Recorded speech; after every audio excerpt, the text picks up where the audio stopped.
Blitzer64 here with a brand new theory crafting video that'll finally make Augur into a real faction. I want to start off by thanking Raiderlow for helping me design and balance some of these cards and overall giving me the idea to make an Augur overhaul. So the main idea of this Augur revamp is to make underpowered cards into a new deck archetype centered on punishing your opponent's draw power. I will first go over all the cards, then explain their purpose after you know what each card does. First, Indentured Servitude. 1 mana spell, summon a sellsword for each contract you have in play. Discarded, summon a sellsword. Very similar but a little bit better. Next is Life Pack, which I have completely reworked into an entirely new card, Reverse Fortune Protocol. 2 mana contract spell, condition, your opponent's mana reached 1 or less last turn. When your opponent draws a card, deal 1 damage to a random enemy creature.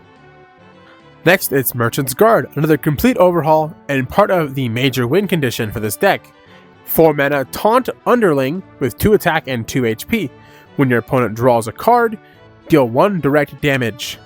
The 4th card is Slick Gifter, turning the worst card in the game into something very unique. 5 mana Amped Underling with 3 damage and 5 HP. Activate, all players draw a card. Whichever player drew the higher mana card, draw another card. And finally, the most important card in this set, Grand Tutoring, which has also been completely overhauled into Shift in Authority. 7 mana spell, summon 3 sellswords. Your opponent draws 1 card for every underling you control. 3 of those cards are discarded at random. So by looking at all these cards, you can pretty much immediately get at what I'm trying to accomplish here. Set up your board, set up your contracts, and make your opponent draw more than they can handle, all while punishing each and every one of those draws. Augur is by heart a control faction, so by having Reverse Fortune Protocol active, you can control your opponent's board state every turn when they draw, or force them to play a bit slower by having them avoid their card draw. Then they have to try and save their mana to break your contract. Merchant's Guard has a very powerful ability, especially when comboed. You can make some crazy damage happen. Because it's 4 mana, it's too slow to be played in aggro decks and completely dominate the game. But the taunt does allow you to synergize with the Slick Gifter and Garanad on your board and have them not be targets for spells and such.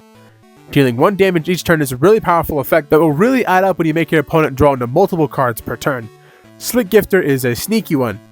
Of course, giving your opponent more cards is not a good thing, but if you have Breach of Terms, Null Mages, any Taunt, or cards above that I just mentioned, you won't be able to do much with these cards anyway and are actually being hurt by these draws. And then of course you can make your opponent max their hand size very quickly and indirectly mill their deck as they're having to discard cards every turn they draw. Definitely a card that can very quickly backfire, but I think there's still plenty of uses that I'm yet to see with this card. Then finally the actual big hitter win condition, Shift in Authority. I never liked how Grand Tutoring was basically just a card that worked only with sellswords and nothing else, despite being the only underling synergy in the game. This new version already works if you play it as is, giving you board state, then making your opponent draw 3 and then discard those 3 right after, guaranteed. But if you have a Merchant's Guard or 2 already in play and then a couple more sellswords, you're now looking at having your opponent draw past their hand limit and discarding whatever is extra, and also taking lethal amounts of damage, because what good is 10 cards in your hand if you're dead? That's some real crazy strategy right here. And if you've made it this far into the video, chances are you like what I do here and want to see more. 99% of my viewers are actually not subscribed. Freeloaders. And that's my take on giving Augur an actual win condition other than just infinite merc bans and loophole. I hope you like this type of video, and I'll see you in the very next one. Okay, but like, say you have 3 Merchant's Guard on the field, then you play a couple sellswords, and then you play Authority. It's 10 cards, 3 damage each. That's... Oh god, what have I done?